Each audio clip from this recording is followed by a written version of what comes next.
live from the outside of the Sacramento nuclear power plant. As you can hear in the background, the alarm is going. They're releasing the radioactive gas now. It's a big semi-refrigerator truck. Well, I thought I'd get your attention anyway. Yes, they might be releasing gas because it's still running. They are releasing gas, yes. that's for damn sure. Lon refuses to move. Anyway, here we are, only about a little over a half hour late this morning. And it's going to be a sweltering day here in Sacramento. I'm sure it'll break 100 at our house, maybe more. Anyway, here we are. I want to do something first of all to kind of set the stage for the illusionary plan we have, which we whipped up in 90 seconds. As we drove 90 seconds. Yeah. I'm going to talk about the individual's identity, my identity, your identity, perfect, as the savior of the world. Now, early on, when Crowley wrote The Wake World, way back in 1904 or something, he had this little climb up the tree of life, and when the main character gets to the path of Oyen, or the devil path, her holy guardian angel, Lola is the main character. Lola's fairy prince, said, first we came to a mighty throne of gray granite, shaped like the sweetest pussycat you ever saw, and set up on a desolate heath. It was midnight, and the devil came down and sat in the midst. But my fairy prince whispered, hush, it is a great secret. But his name is Yeshua, and he is the savior of the world. And that was very funny, because the girl next to me thought it was Jesus Christ. Till another fairy prince, my prince's brother, whispered as he kissed her, hush, tell nobody ever that it is Satan, and he is the savior of the world. Now, how are those two things identical? Oh, you aren't going to try to use the other one? You're not going to do the other quote at all? Oh my God. I thought you were going to talk about that one. I told you I was not going to do that quote. Oh, okay. And there is after they get married. Here, find it again for me. Oh, I had a bookmark in it here. I took that bookmark That out. makes so much sense. As usual. I'll read it. Okay, you read it.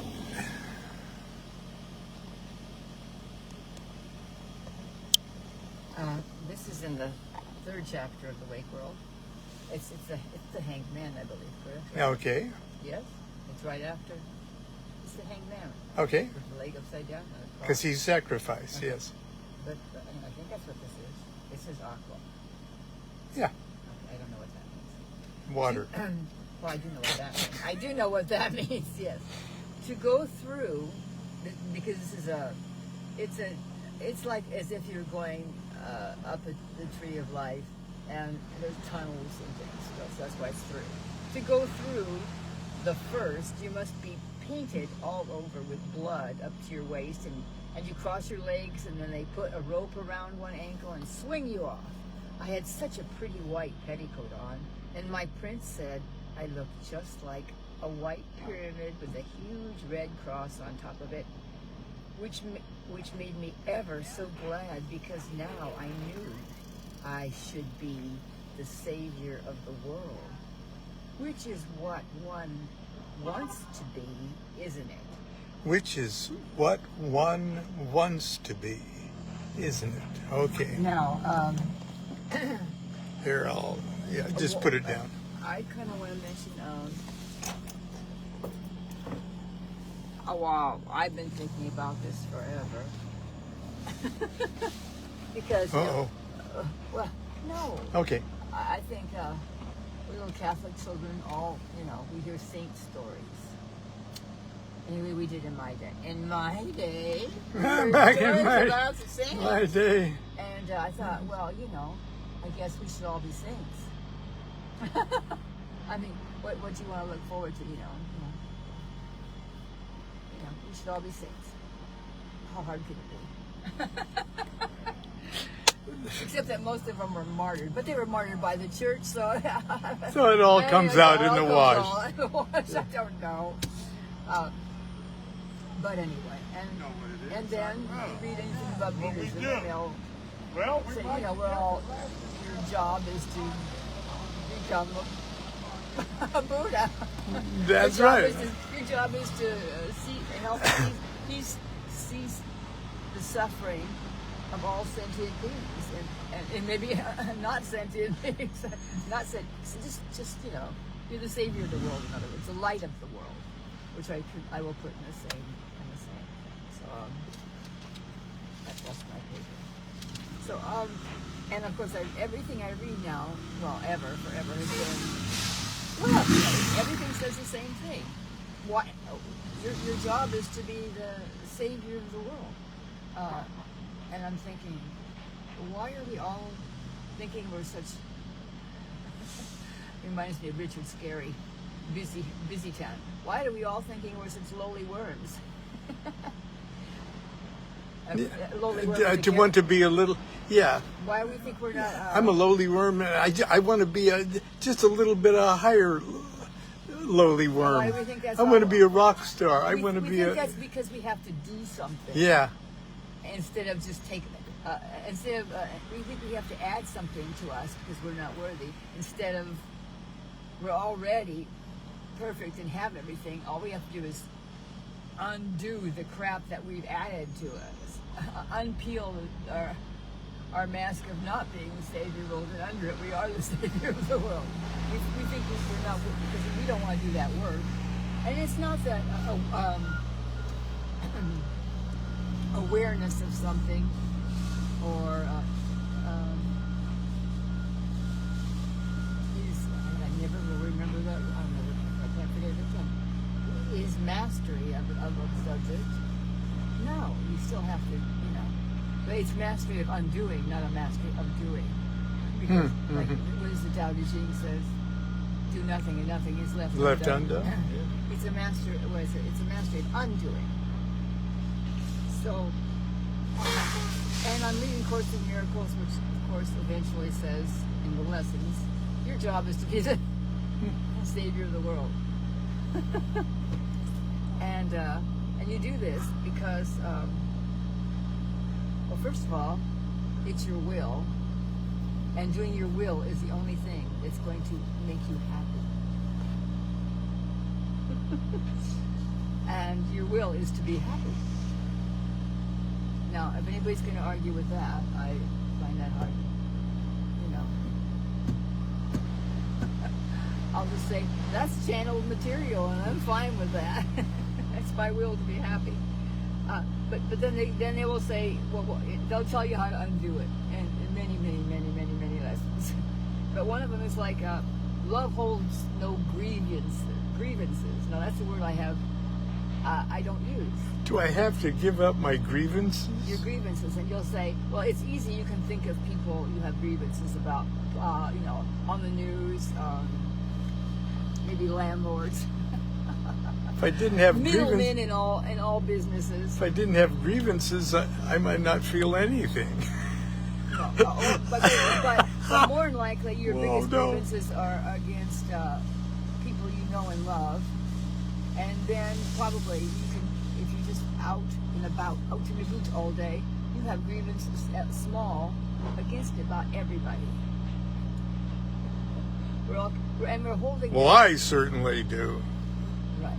Anyway, and I'm not. Yeah. The reason, yeah, I certainly do too.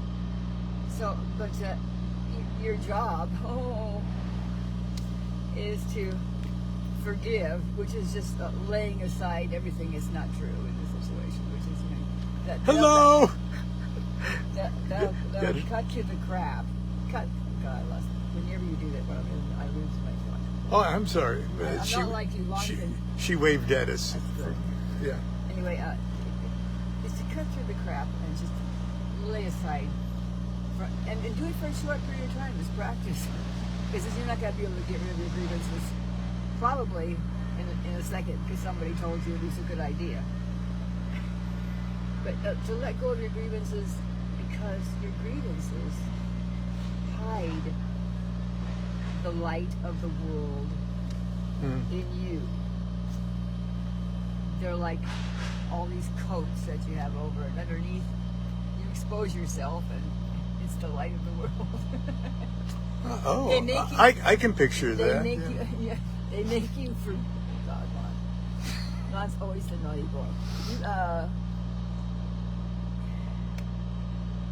You forget who you are. Mm-hmm. And we all, that's our whole problem with all of us. It's all day, all night, every moment of waking consciousness, is we just forget who the heck we are. You forget that we're not split off from the source, that we are always connected. So our light of the world is not unplugged from the source. It's just covered up. Yeah. It's covered up with layers and layers of crap, and usually the crap is grievances.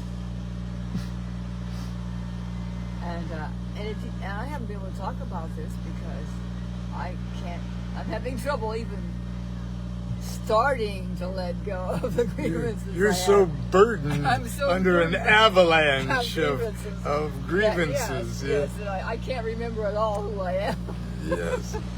But you know, like practice to sit for a few minutes and think about the grievances you have, and lots of them will be really easy to find.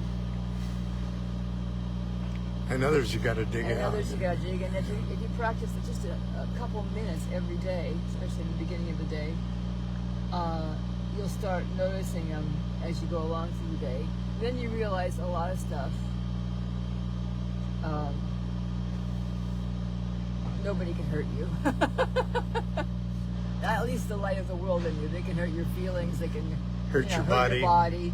They can take away everything from you. But and then I'm not quite at that level. But I'm sorry. I don't want things taken away from me.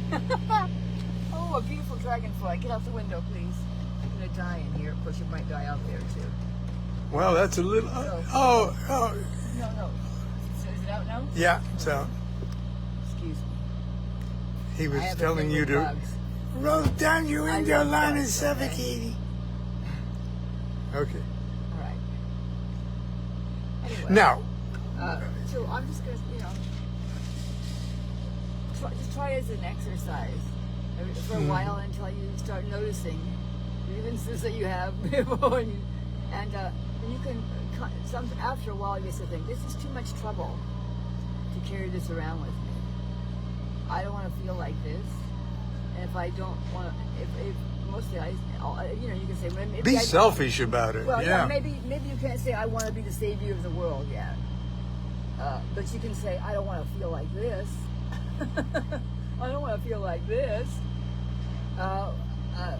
So just try letting go of a little bit of it, and it has to do with not just other people, but situations and events. Places, things.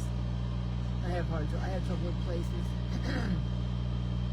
So just try to, and it's gonna, I can't say it's gonna work immediately, but it'll give you some food for thought. Yeah. Well, it gave me food for thought. Can I turn it back on me? I hope so. Let's see. And also remember, everybody is the light of the world. Everybody. This is not a special thing. It is special, but everybody. Yes. That's why I think Lola's wording was, after all, isn't that what one wants to be? Although that's correct English. Yeah, that's correct English, but not a coincidence that that's correct. But when Constance latched on to that line, which she delivers in talking about the Hanged Man card. And the Hanged Man, of course, is sort of forms that Golden Dawn cross on the triangle symbol. But it's always been associated with sacrifice. No. That's old Aeon. That's old Aeon. And even Crowley says sacrifice is in the last resort. Don't do it. Yeah, and it. And I'm going to one before I leave. And of course, the miracle says sacrifice. And if you really think about this, you will gasp. Is a limit on love. Wow, sacrifice is a limit on love. Well, thank you very much, dear. See, when I prepare, it's a little better. Yeah. Anyway, I always got a kick out of what Lola says about when she's in the path of the devil, and they're with other little princesses and their fairy princes, and they're having a party, and they're eating all sorts of devil food, you know. And babies roasted on an open fire. Yeah. Babies roasting on an open fire. Throw another Yule dog on the fire. Now, where was I? Oh. I don't know. I did what you did to me. That the secret of a happy marriage is constant interruption and It teaches you concentration. Contradiction is the whole of the law. That's right. I'm a Pisces. I see the opposite in everything. Yes. But anyway, that the goat looks like the devil, and her fairy prince says, hey, he kisses her first, and that Wakes her up. That sort of wakes her up for a second so she can get this little truth. She says, oh, don't tell anybody, but that's actually Yeshua or the Christ, and he's the savior of the world. And the girl sitting next to her is seeing something totally different. She's seen Christ there, and her fairy prince says, hey, it's a big secret, but don't tell anybody, but that's Satan, and he's the savior of the world. And then up ahead, a little higher up the tree of life on the path of Mem, or the Hanged Man card, she delivers that line, or Crowley says through her, about the savior of the world. After all, isn't that what one wants to be after all? Now that's just a tiny little comment, but when Constance made that, I started to think, yeah, what do I want to, just think about what you wanted to be, or what you want to be, what you want to do, what you're doing with your freaking life. Well, I want to be, let's say I want to be a rock star. Okay, now that's fine. I know rock stars. They're great people. I know rock stars who are great magicians and holy people.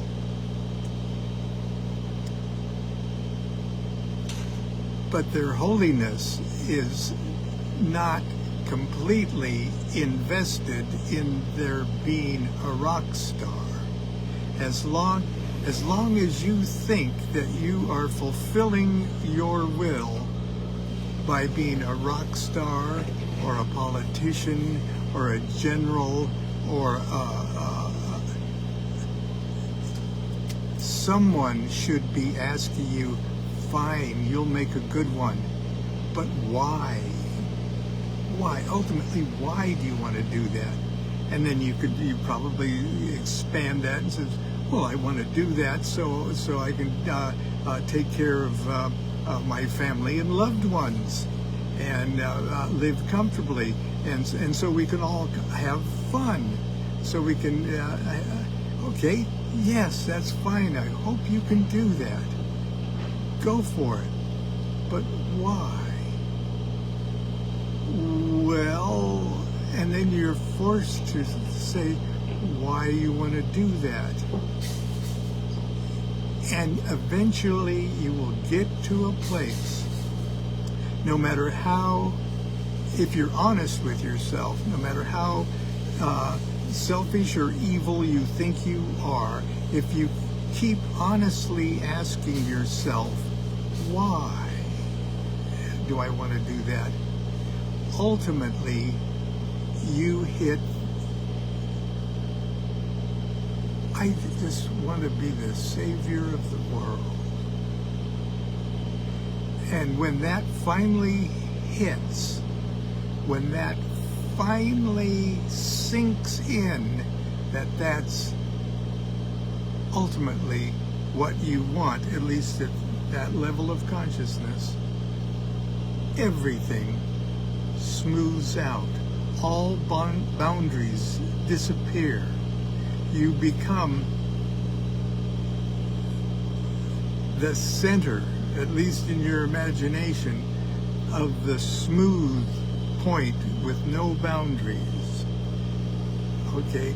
And if nothing else, that is a quick peek at the echo of what your will is. And that's why the phrasing, that kind of Christian phrasing, which is not savior of the world, is not limited to Christianity. It's another thing they borrowed from every place else. After all, isn't that what one really wants to be? So that's something for you to think about. Yesterday I talked about the tower card, the blasted tower card, the house of God, and we had a pretty good talk about that. But today I want to, and this has something to do with Christ is Satan and Satan is Christ kind of thing. And that's the union of opposites. And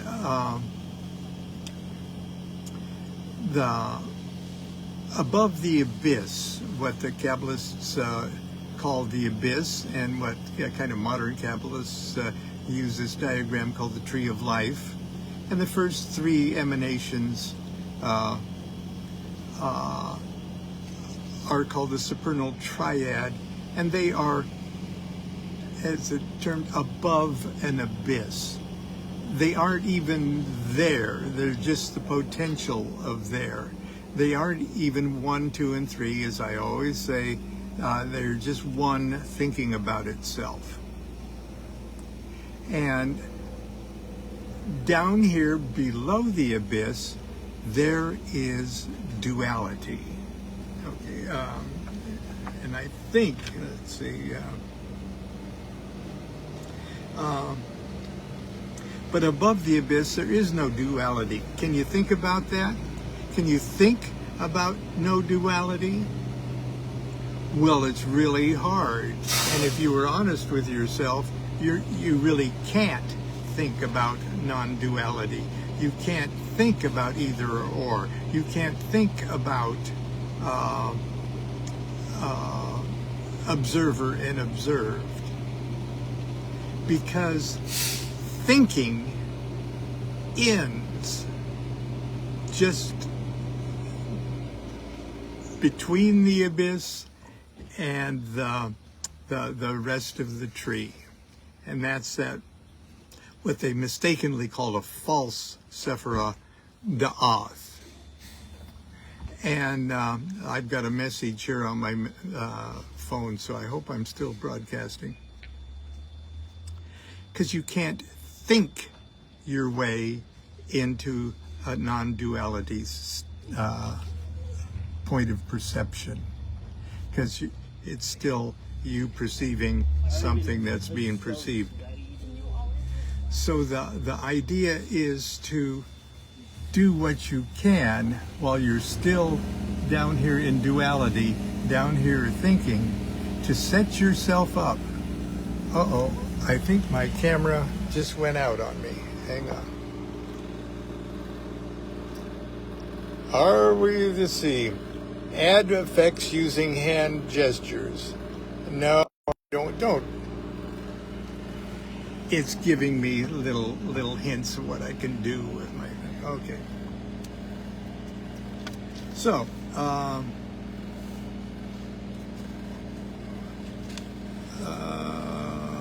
here. Now this is in my book, okay, the book that you don't have. But God damn it, you should have it, okay, the Book of Ordinary Oracles. I use it more than any. It's okay. It's said that the opposite of a truth is a falsehood, but the opposite of a great truth is another great truth. Near the top of my great truths is one that simply states something either is or it isn't. Now that's below the abyss talk. Let's face it, it doesn't matter what the odds are of me winning the lottery. If I buy a ticket, I'm either going to win or I'm not. Above the abyss that Kabbalists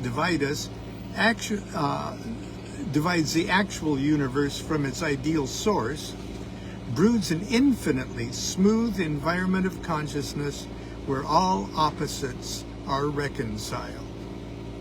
There in the transcendent playground of the Buddha and the Avatar, a thing is true only in so much as it contains within itself its own contradiction. And Crowley has meditation practices that kind of get you warmed up for breaking out of that duality thing. But down here in the brickyard of the phenomena universe, things aren't so smooth. As a matter of fact, the whole shebang appears to be held together by the vibration caused by two very big bumps in the road. Bumps that cause every element of mind and matter to be splashed against a canvas of polarity. On, off, light, dark, I, you, up, down, in, out, right, left, front, back, high, low, yes, no. Okay. It's a sad commentary that most of humanity functions as if there were only two aspects to this polarity thing. Good-evil, God-devil, right-wrong, etc., etc. They ignore or refuse to examine the sublime secret hidden inside every hyphenated opposite, the secret of the hyphen itself. Okay. Now,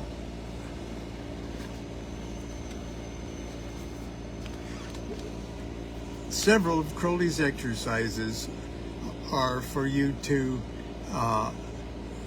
in a sense, conjure up in your imagination a concept, and then think about its polar opposite,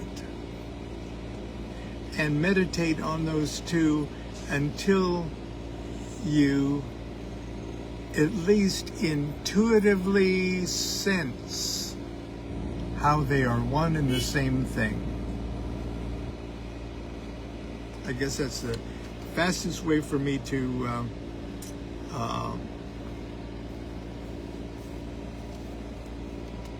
summarize that. And I'm only going to use one example, and that's from yesterday's card, and then we're going to call it a day. Still in the little book of Ordinary Oracles here, I have little commentaries on the 22 trumps and the 4 aces. And here's the one for Tower with the cute little kawaii kind of tower card by Brianna Siri, who did the illustrations for this book. The Tower, the house of God, a tower high by God's own hand is blasted. But the world would stop, all life would die, if forever had it lasted. Destruction is the catalyst, the tower's decree is clear, by war and danger you'll be transformed to greet the coming year. It's kind of a little oracle for that. Now, there is another chapter in this book called The Tarot of Painful Truth. And let me see if I can find that right away. Yes, it's in the chapter called How to Be Truthful to Yourself When Reading Your Own Tarot Cards. And I do a little commentary on each of the cards to show kind of its opposite. Now, I don't read reversals as a knee-jerk technique in my tarot readings. All of the cards, whether they're upside down or right side up, depending on the situation, can be horrible cards, or they can be wonderful cards, or they can just be neutral cards that sort of add an adjective or an adverb to the card in the reading that actually is the main message. But the Tarot of Painful Truth is just that, painful. Some of the answers you'll read below may sound harsh, but they're intended to be so. They're intended to wake you up and shake you loose, like that Tower card. So formulate your question carefully, draw a card or roll the dice, no matter what, and I show how to roll dice to pick tarot cards and stuff. And no matter what you think your question is, your answer is, and then I give the Tarot Painful Truth. Let's see what I had to say about the Tower. Okay, let's just, whatever your question was, and you get the Tower, and you're in danger of being overly optimistic or coloring your oracular answer with wishful thinking, also think that this might be what it says. Your question has a boil on it. Yes, I said your question has a boil on it. A big, nasty, red, swollen, hot, throbbing, infected, ugly lump that has stretched the skin of your anxiety until you just want to grit your teeth and scratch and poke and squeeze that burning, unwholesome itch until it erupts with a skin-snapping pop. Blammo! Oh, man, that really hurt. But then you feel so good now, don't you? The poison's been released. The pressure's off. Right now, the situation looks like a mess of blood and pus, but that's quickly cleaned up. Now the healing can begin. Enjoy the explosion. Destruction is inevitable. It's a part of you you wouldn't want to change, even if you could. That is, unless you enjoy growing boils. That's from the Tarot of Painful Truth, from the Book of Ordinary Oracles. It's so cute you could just keep it in your glove compartment. Anyway, that's it for today. Thank you for hanging on and being patient. And tomorrow, I've got an interview today with Susan Chang, my good friend Susan Chang, the tarot, the queen. Okay, and I'm really looking forward to talking with her. And to do that, we got to get home on time. So until tomorrow, continue to be good to yourself and be good to each other. Do what thou wilt shall be the whole of the law. And think about becoming the savior of the world.